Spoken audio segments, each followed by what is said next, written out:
Yo, Gartenfreunde, was geht ab? Ich freue mich, dass ihr wieder eingeschaltet habt hier zu einer neuen Ausgabe von Flo und H2O. Heute mit Antonio. Robinson Huso hat sich wieder bei uns gemeldet und gesagt, wir vercheckern hier völlig überteuerte White Label Seeds.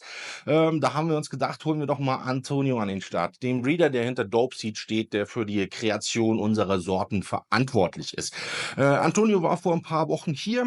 Wir haben ein paar Interviews mit ihm gedreht. Heute könnt ihr das erste Video anschauen. Seitdem ist auch wirklich viel passiert. Antonio hat sich entschlossen, eine neue Facility mit uns aufzubauen, die dann von Alpine Biolabs auditiert wird, sodass wir euch vielleicht noch in diesem Jahr Seeds bringen können, die von Alpine Biolabs zertifiziert werden und eben frei von pathogenen Mikroorganismen sind. Falls euch gefällt, was ihr seht, schaut auf jeden Fall auf unserer Website vorbei. Unter www.dopeseeds.de findet ihr alle Informationen zu den Sachen, die Antonio bisher rausgebracht hat. Jetzt aber wirklich viel Spaß mit dem Video. We talk about plants doing like between 3 and 4 kilos plants. So big plants, you know. The plants is a holy plants, no, can really save the planet. I think it's important to offer to the people a strong plants, you Yes. know. That is the work of the breeder. That is the main characteristic: vigorous, faster floration and terps. Yo, Gartenfreunde, was geht ab? Ich freue mich, dass ihr wieder mit dabei seid zu einer neuen Ausgabe Flo und H2O, der Sendung mit den besten Gästen.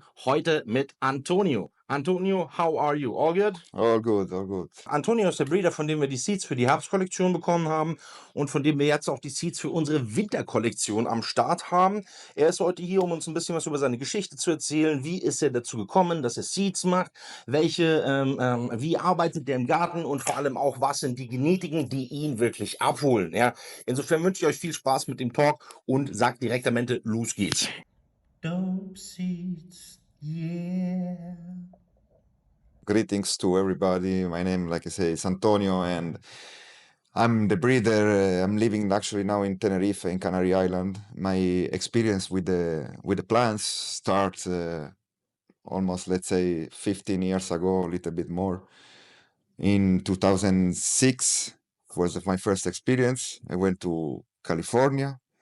Then I go back in 2007, and I spent like almost 5 years over there. I went in a place, it's a cool place on the north of Cali called Grass Valley, which have a big culture and knowledge about the plants since the 70s. So I get this lucky opportunity to work with the real grower who did this since a long time, always in an organic way. You know, Yeah. that is the main thing as a characteristic for myself, you know, because I keep on growing in this way even after I left California and stuff like this. Yeah, we talked actually about it before the interview already. You just were very lucky to be there at the right time. It was a very good time. I think it was still the old traditional days before they legalized everything, Absolutely. and so it was like, yeah, like the golden age of cannabis in California, I think. Yeah, that was actually the golden age for sure, you know, before the legalization, especially in the north of Cali, because they kind of regulate this thing before the legalization with the therapeutic use. So where I was used to work, we work for patients. For example, in our place was like 6 plants for each patient. You can collect no more than 6 recipe for patients. So Okay. which is meaning 36 plants, no Okay. more. That was pretty different from other places in California, like Mendocino and Humboldt, where they get 500 plants for Okay. patients. So totally different scale of growing. That can be, you know, like kind of strange because they say, oh, the other place they grow 500 plants, you just grow 36. But the way they do there was like to use these 36 plants to produce the main production of the year. So big producer, we talk about plants doing like between 3 and 4 kilos plants. So big plants, you know. So just what you see on the internet nowadays, these Yeah.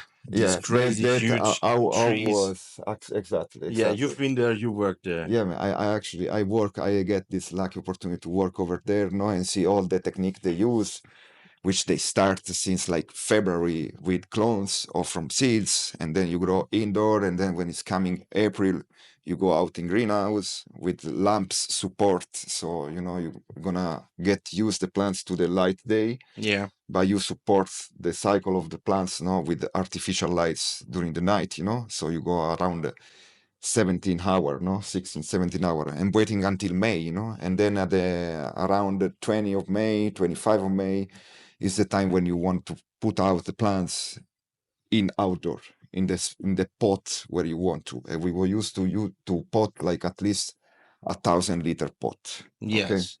And someone was using smart pot, some other one like the Roots guy was doing this with Tyvek, which is a material kind of the smart pot, so which can let the air flow in, and when you watering, the water doesn't go out. So in this way, you get like a airflow all the time at your roots, Mm-hmm.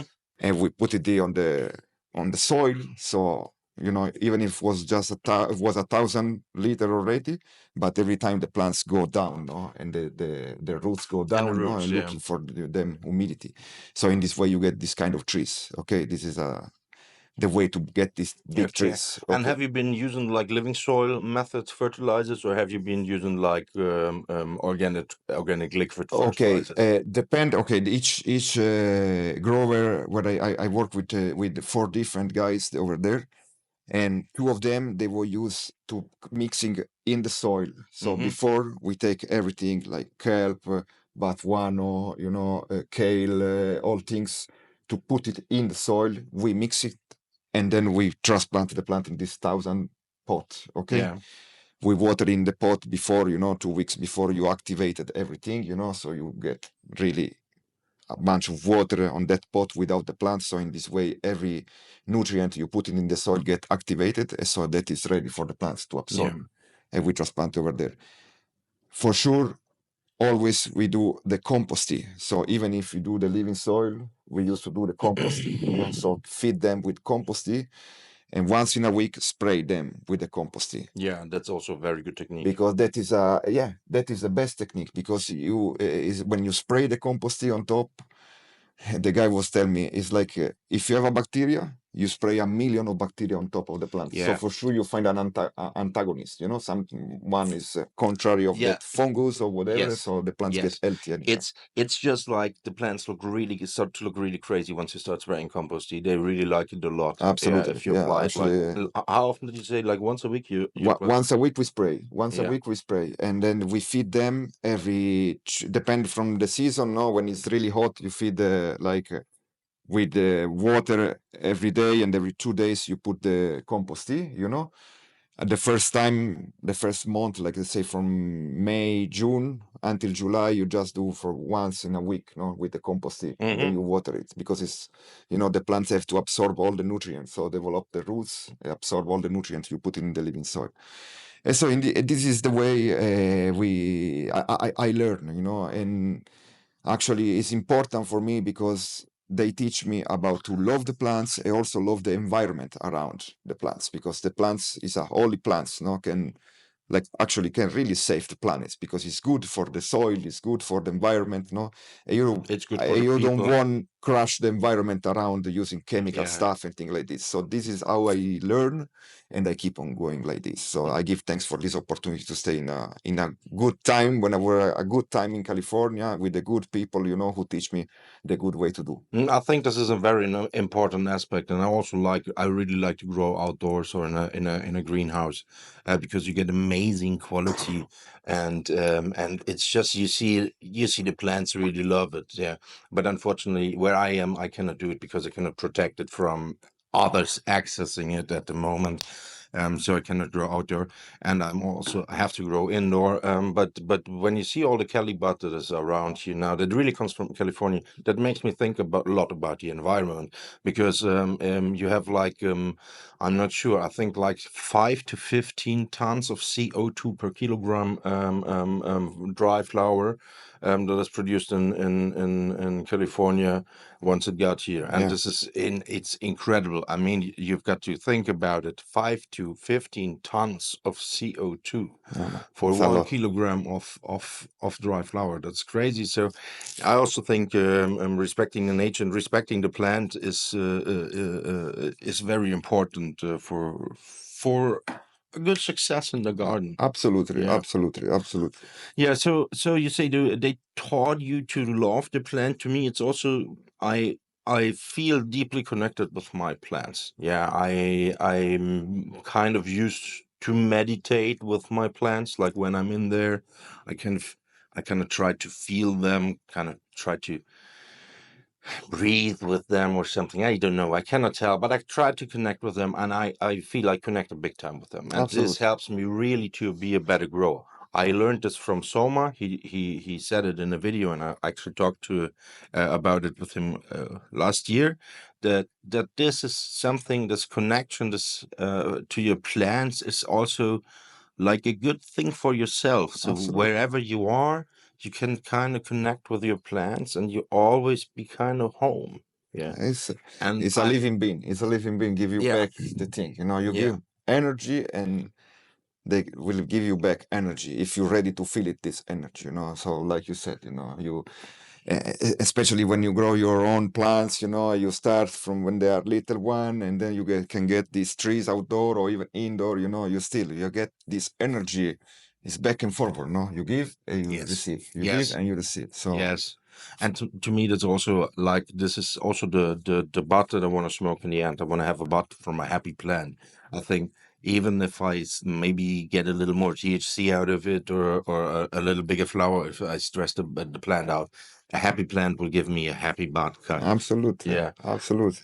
You've been in California for 4 years. You did everything, the whole cycle, from mixing the soil, starting the seed, putting everything in. Everything. Yeah. This is also where you collected your genetics, if I'm right. Yeah, exactly. Part of my genetics come from that connection and that link, because when I left California, I go live in Canary Island, and so I bring with me seeds and clones from there, you know, and I have like the genetics where the people was working with since like 20 years, you know, so I get lucky to start with a good, like I say, patrimony, you know, like a good treasure of genetics. You know? Yeah, like a good stock to Yeah, start with. a good start to start, exactly. And then I keep on, you know, the first year when I were in Canaria, you know, I try to stick on the production of the flower because the legislation there is not clear, you know, and I don't want to lose my passion for law and pressure, you know. So I change the way I work. So, you know, now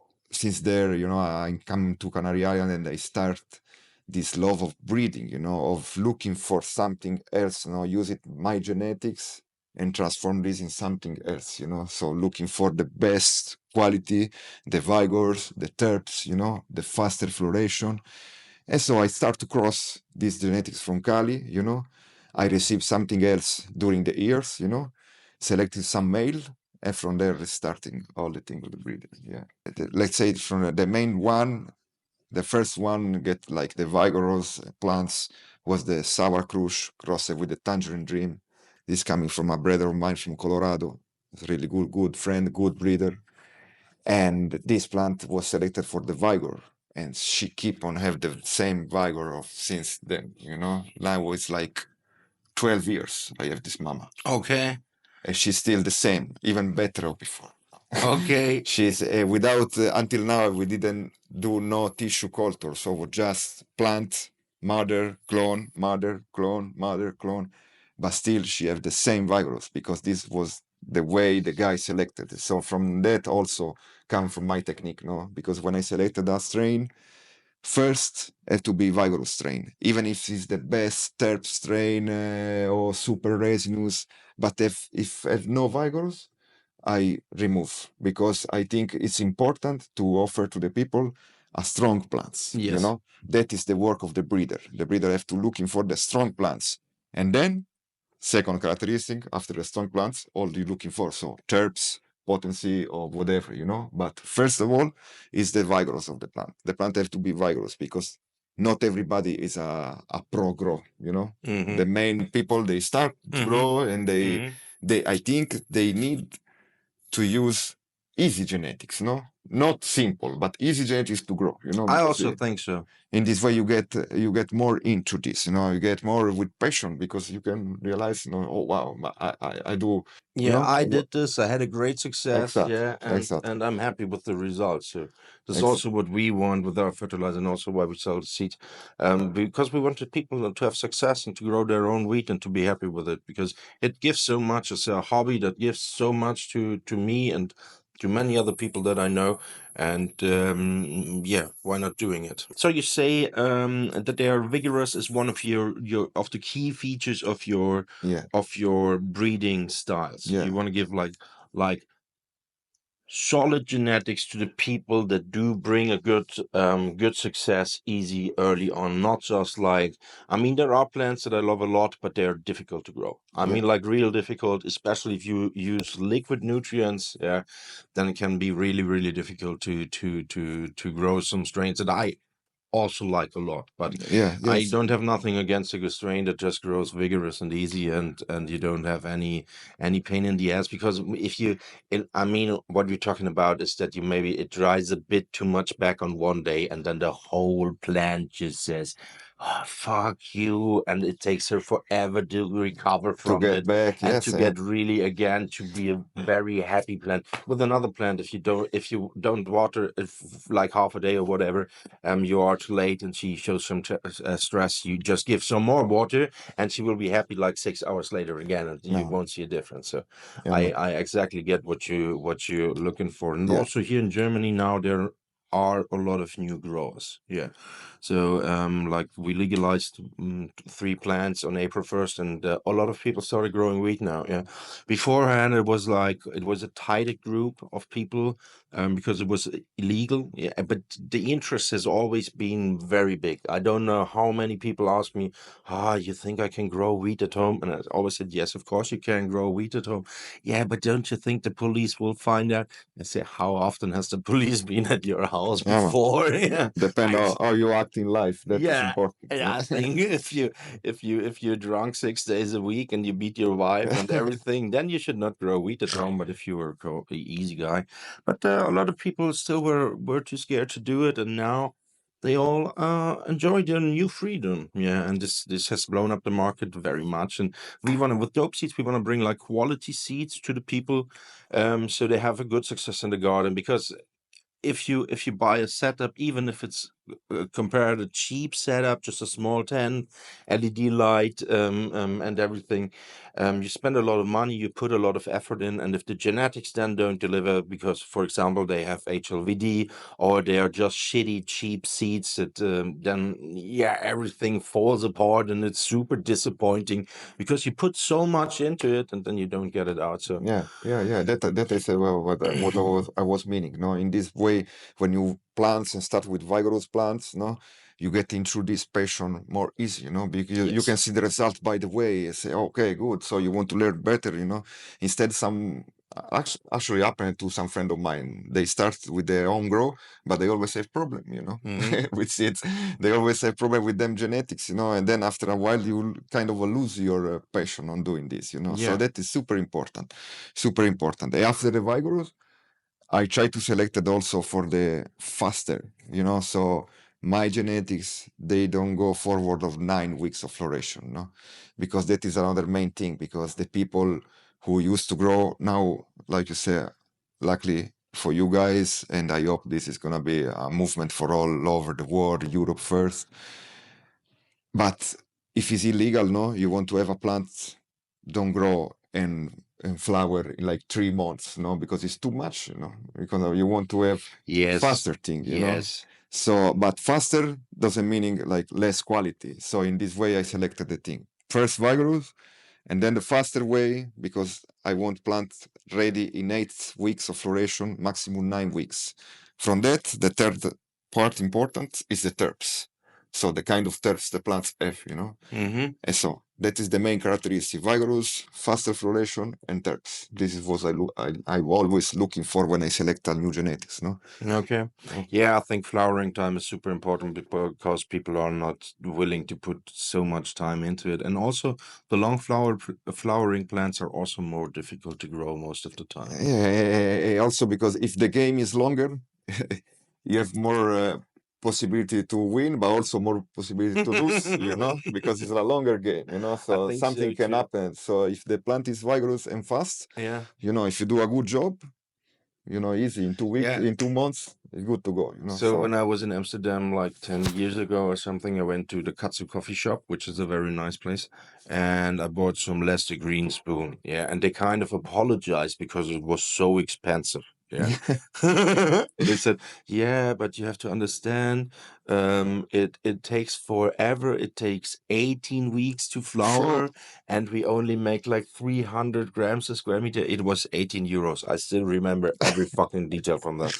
And I bought like 2 grams of it, and I rolled it up, and it was just like it looked like I don't know the English word, Just Johannisbeeren, like tiny just ball, no? yeah, That's just little tiny ball. balls along very Oh, yeah. thin branches, and you just rip them off, yeah, and then I rolled it, and the high was so good, yeah, it was so good. It was such a nice up high, which is something that matters to me quite a lot too. Yeah, that you get a good high, because sometimes the high is just like, I don't know, not defined. It's not like Yeah.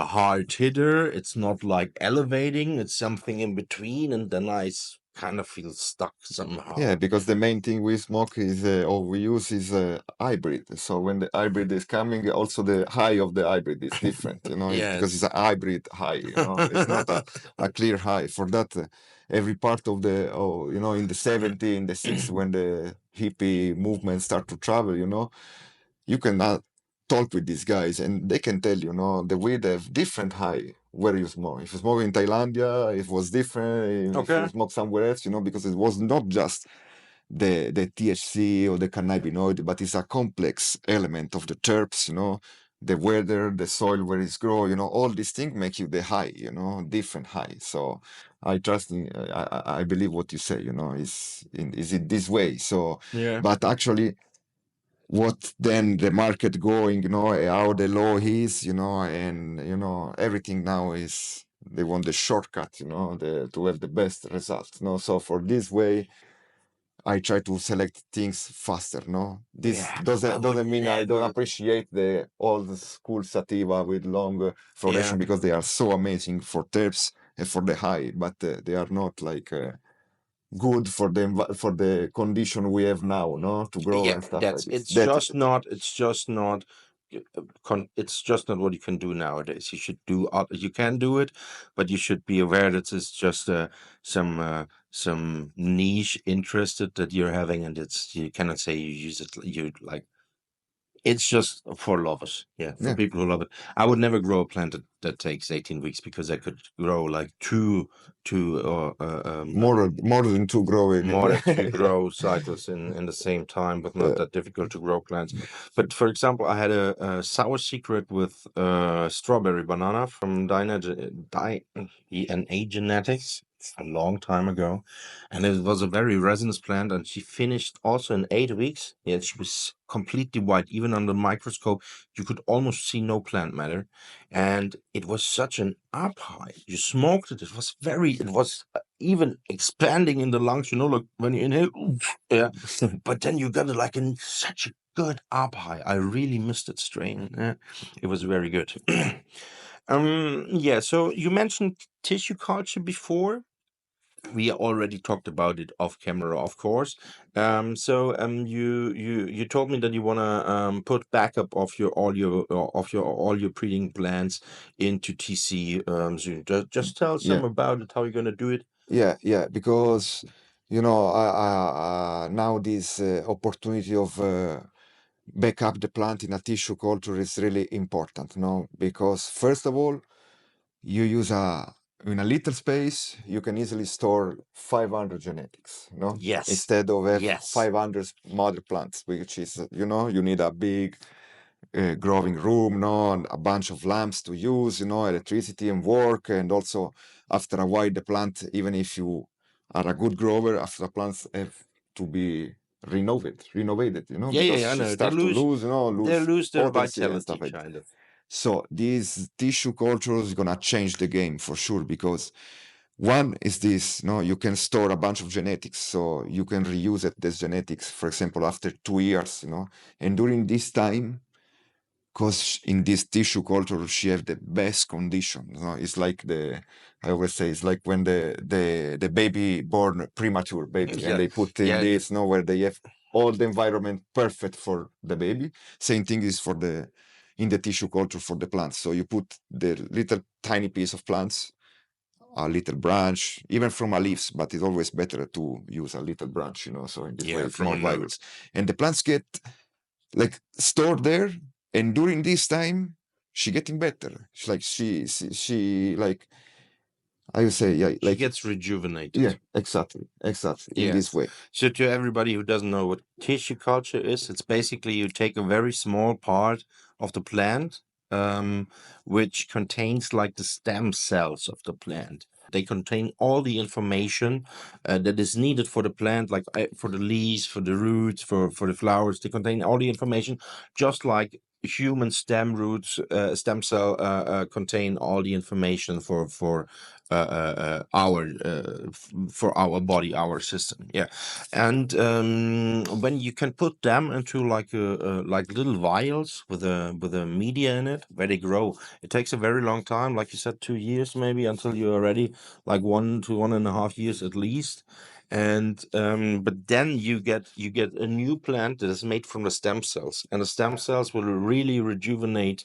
It will be like a fresh cut back, like the genetic when it came up Yeah, the first absolutely. time. And it's Or just even better. even better. And in the interview with Alpine Biolabs that we had here, the labs guys who do the testing for us, they also Okay. talked about TC, and also how important it is to do it, to have a backup, and also a clean backup. Yeah, because nowadays there are so many plant pathogens like HLVD, and if you have it in your facility, then you are fucked. Yeah, you are fucked. And Can if you fuck have everything. backups, you are not that fucked. Yeah. Absolutely. At least you can clean everything and bring everything back quite in time. Yeah, and then after when you want to grow again from the tissue culture, the plant gonna, like you say, in a slowly, but she gonna, this little piece of stem or branch gonna keep on growing little bit every day, and then you can have like easily in a pieces like this, like 6 internodes, in just a Okay. tiny pieces like this, Okay, cool. and then you cut it off, and you have already 6 plants, not plants, because then you have transfer from that solution, gel solution, in another gel solution, which Yeah. contain that nutrient, but also the roots for make a new roots, Yeah, I know. the right hormones for create a new roots. So, and that process take long time, because that process at least needs 2 months, since you put it in these gel roots for make Yeah. a roots. You need at least 2 months after the plants show the first roots. But since there, you can easily transplant in a pot, and start to grow your plants, So absolutely, this is gonna, like I said, for a breeder, for collector, it's gonna change the game, because you can easily, I mean, you need a sterile place, a laboratory, a sterile place, but not so big. So if you are into this, you have passion, you can set it up your own thing with the tissue culture. No, it's not. I mean, Yes. it's a little bit expensive to buy every stuff, but then it's like you have your patrimony, your genetics over Yes. there. You can store thousands of genetics in just one fridge. Yeah. Which is and they will be fresh. And it's the state of the art now. It's like it should be done. We talked also about it with Alpine Biolabs about licensed tissue culture clones. So you can buy clones from tissue culture, still in the vials, and they are licensed from the breeder. Yeah, so you also get your certification along with the cut, so you know 100% this is a legit cut. Yeah. Yeah, because the nurseries that make the cuts, or the TC labs that make the cuts, work with the breeders. They get the original cuts from the breeders, they put them in TC, then they make a culture from it, and make the plants from it, and then they sell it under license, and the breeder gets a share of the money that you pay. But this is just the way to go, because it used to be blah blah, this is this cut, blah blah, this is that cut, but it was all, you never, I mean, if you grew the plant, sometimes you saw it and you knew, okay, this is legit 100%. Yeah. Yeah, there's no reason to doubt. For example, I had a breeder's cut from Tom Hill, I think it's what in Pakistani X18 it was called, I'm not sure anymore, I'm not 100%. And I got it in Austria. They told me it's the breeder cut from Tom Hill, and I took it and I grew it, and it had like humongous amounts of resin already in the third week, and a crazy flavor and a crazy smell. And in the end, it had really a crazy flavor, and you had awesome leaf to bud ratio. So it had very little work, and it had open structure, how I liked it. And I was very sure that this was original The original Tom one. Hill breeder's cut, but often it just turns out to be some skunk, and you got ripped off. Yeah. Sometimes it's like this, absolutely. Because Yeah, so, and this is what I talk a lot about lately, that it's just new times, and you need to go new ways in order to stay ahead of the game. Because if absolutely. not, you're gonna just be, yeah, you're just gonna lose connection, and then everything, you will wonder, oh fuck, where am I? Absolutely. What happened? And then, like I said before, it's super important because if you have many genetics, you want to do a different cross and stuff like this, it's hard to preserve the mother for a long time. You know, you're Yeah. gonna the main work of the breeder, I think, is to preserve the mother Yeah. see, before of crossing. You know, because you can do it all good, but if the mother they are sick or something happened to the veggie room, you know, is you can lose everything. So that tissue culture, like I said, is a game changer because in this way your genetic getting better. You know, if you plan to use few of them, a other one you don't want to use it for this year, you can easily store over there. Yes. So you save Yes. energy, nutrients, Yes. soil, lamps, and things like Yes, this. So, because even if you take like clones from clones like all the time, and you always take the top clones, which is the kind of the best way to preserve the vitality of the plant over a long time, and you keep them like in shelves or in racks, it's still a lot of plants, it's still a lot of place, a lot of lights, and then, as you say, you got to keep them fresh. Mm. You cannot keep them in a small pot forever. They gotta be vital in order to take a new mother from them. And I can imagine tissue culture, if you have everything in the fridge, that's yeah, just no, awesome. that is great. It's a great thing. It's a great thing, you know. And then maybe this up now is like more easy because many labs start to doing this. Now many people start to interested on this, so that is super important. Also because, you know, even because I think soon we're gonna go back. People gonna looking for the original high, like you said before. And in this way, with the tissue culture, you can easily bring a little piece of plants Yeah. from somewhere where she grows since years and years and years, and working with it. You know, so Yes, I know exactly what you mean. There are some old school stuff like Panama Red or yeah. whatever. Land race. If you would have like had TC back then, it would just have been awesome, because then you could bring all that stuff back and just improve it and adapt it to modern day production. Yeah.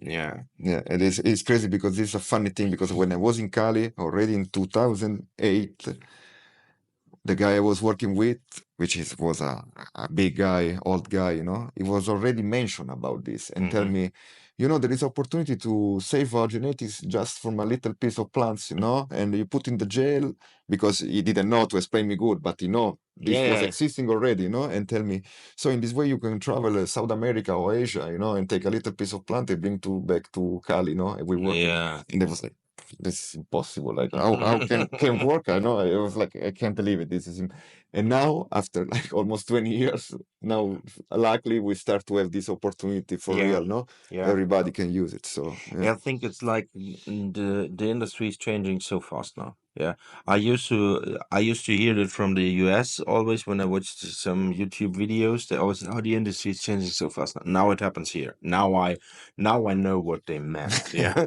that kind of the legacy people lose influence. Yeah, and other people just take over because they can. Yeah, and I think it's legacy people also uh, sometimes have a tendency not to want to change what they did like for a long time because they were successful with it for a long time, and now when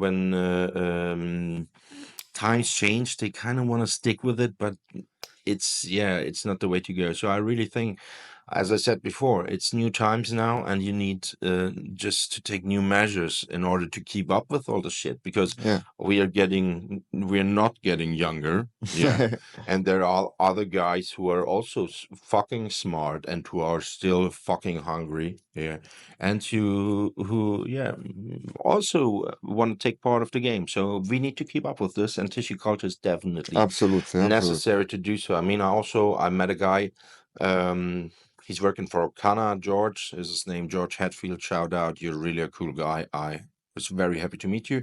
And he talked also about a lot about this licensed tissue culture clones, which to me is just this. It makes so much sense because then you know the genetics are legit. Yeah, Yes. and there is so much bullshit. So much.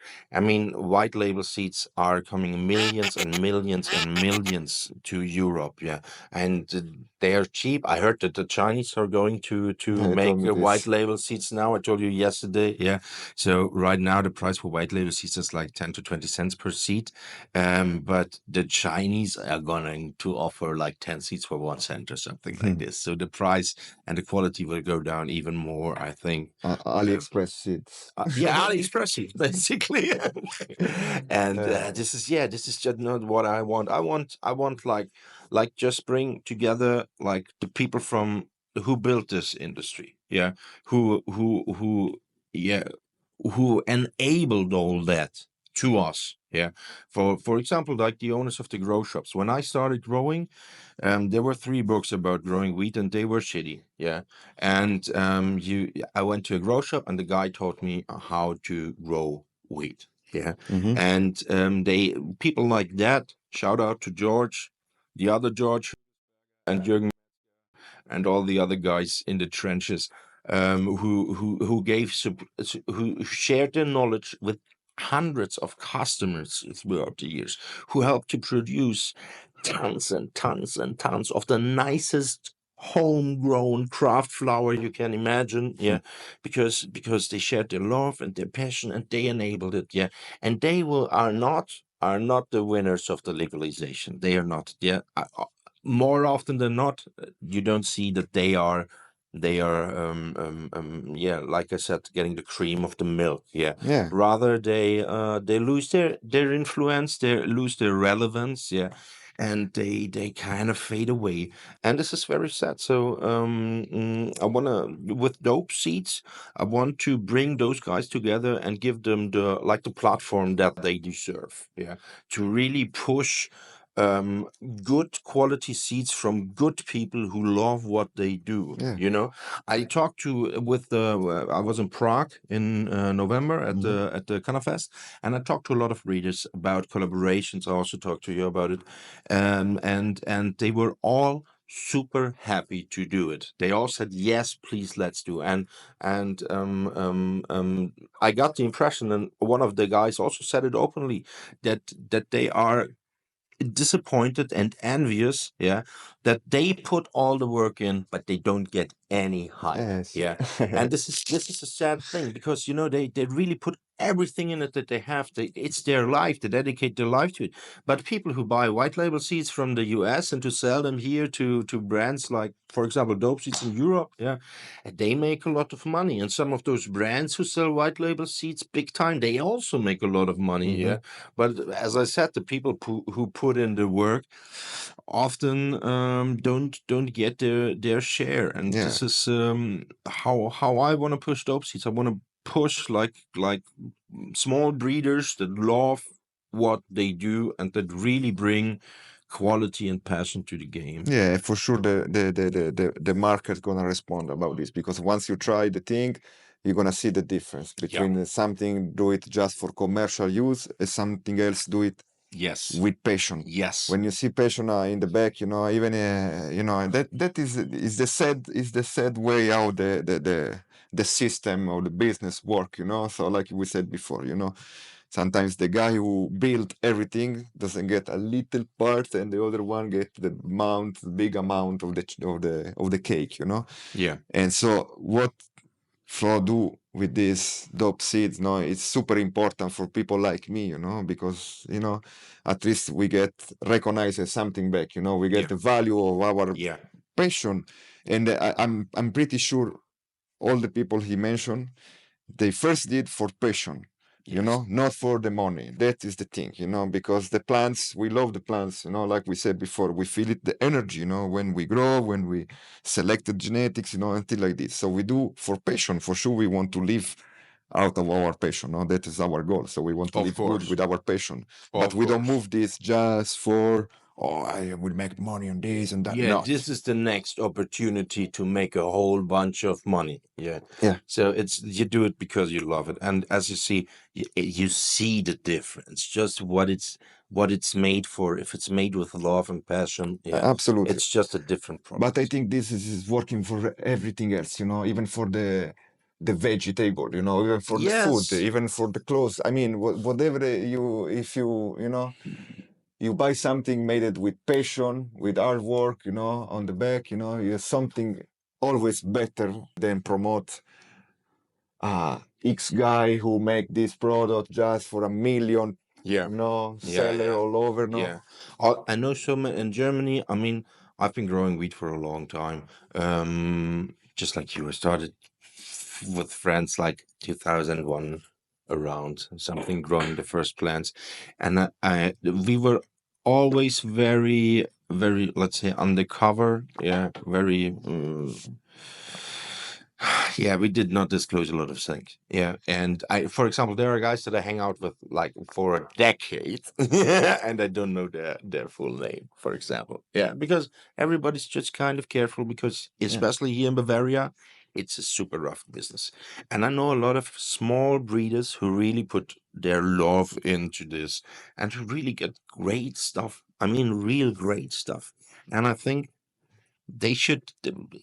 I'd love to see their stuff in the garden of people and not the cheap white label stuff that gets rebranded and repackaged and then sold for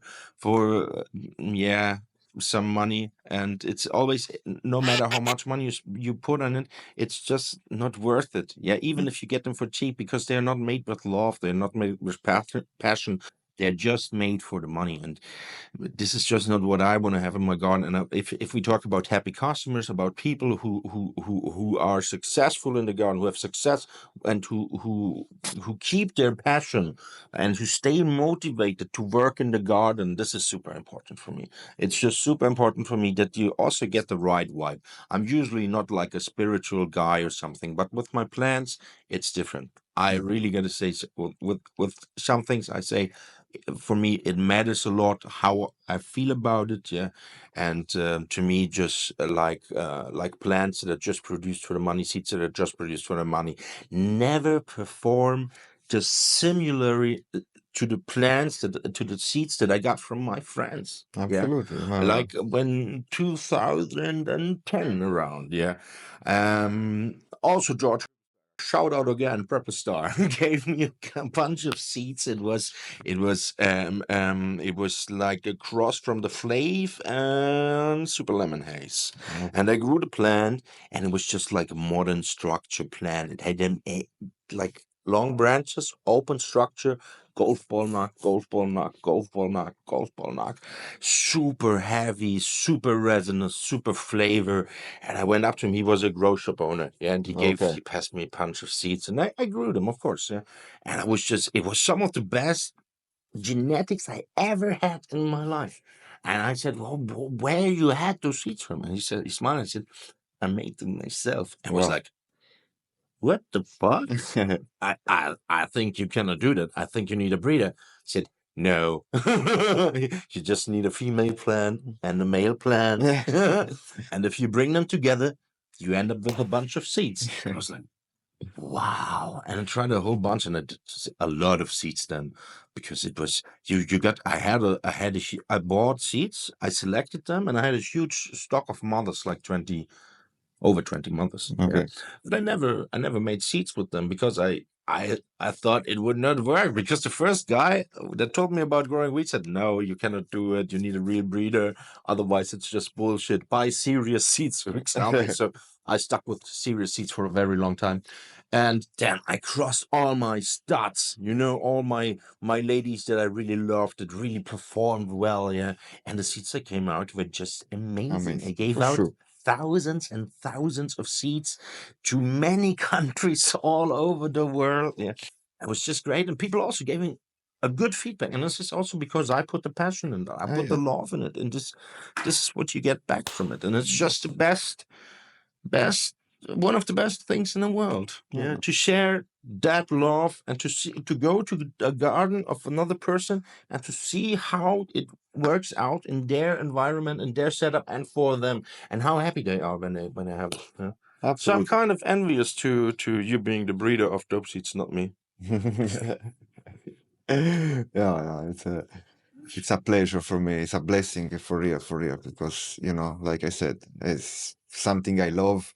If we can make something to live about the passion I have, that is my goal in life. I'm the happiest guy. So, and I'm totally sure everything in life, when you do with love, with passion, with patience, even if it's not easy way to make money, you don't gonna see recognized by the way, you don't gonna have stay on your back, but still, no, it's important, because karma pay back always. If you do the thing in life with love, you clear, you positive, you don't use people, but share with people, Yeah. for sure you're gonna receive back. But everything in life is like this. This is my philosophy of life, and I try to apply to my work, so Yeah, cool. that is the way.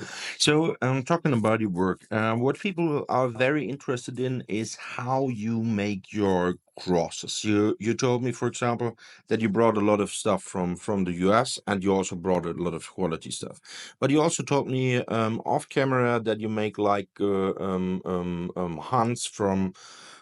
What did you say? 5 packs of symbiotic genetics wedding crusher. Yeah, exactly. Yeah. Yeah, that one was the first the first deep research I did to find a new stuff, and there I find a male, but mostly I find that one female was amazing, which is one of the one we still use it right now, the Wedding Crusher, which have a perfect structure, super fast, bigger, vigorous terps, amazing terps, and dense bud every time, even at the bottom, when touch the soil, the bud still dense, it's Right. crazy. Yeah.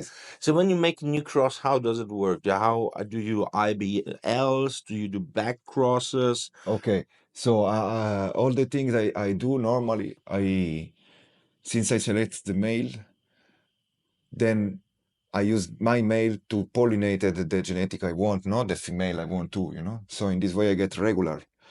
And so then I try my regular. This regular I try, choose if I want a new male, but normally I'm looking for female, right? So Yeah. choose the female, clone every female, so back up in clone everything. See how she acts while she grow by seeds, regular seeds. And then, important, super important, I re-put it, the same plants from clone Yes.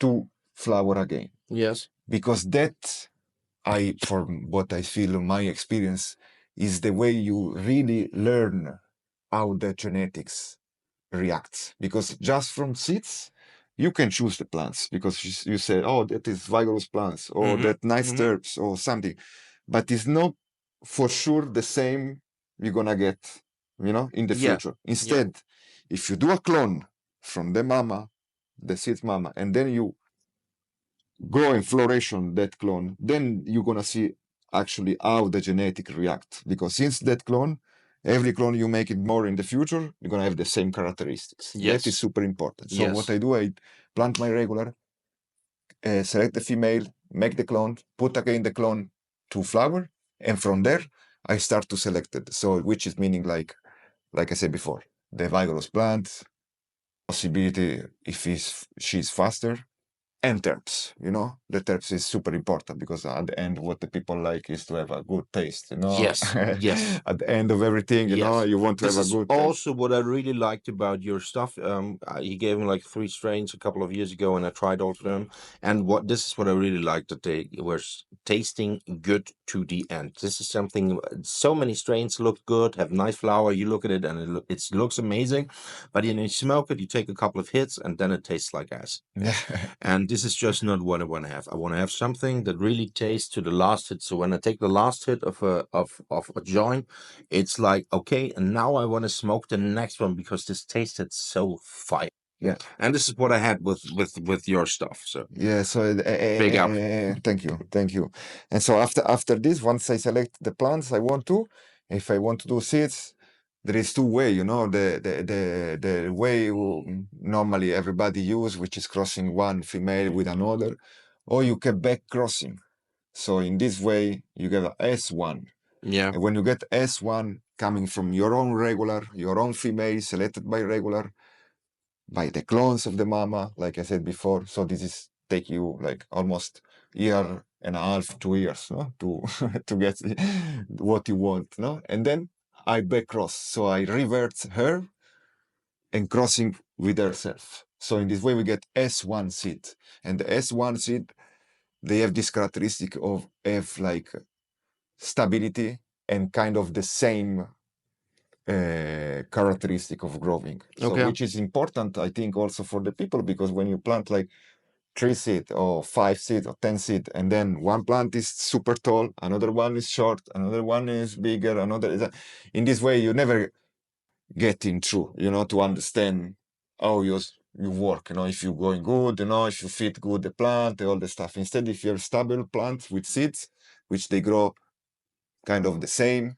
have the same terps. So in this way you learn, you learn faster, faster how you grow. If you grow good, if the plant miss some nutrient, if you know what I mean. Instead, if you have different genetics Yes. coming from seeds, Yes.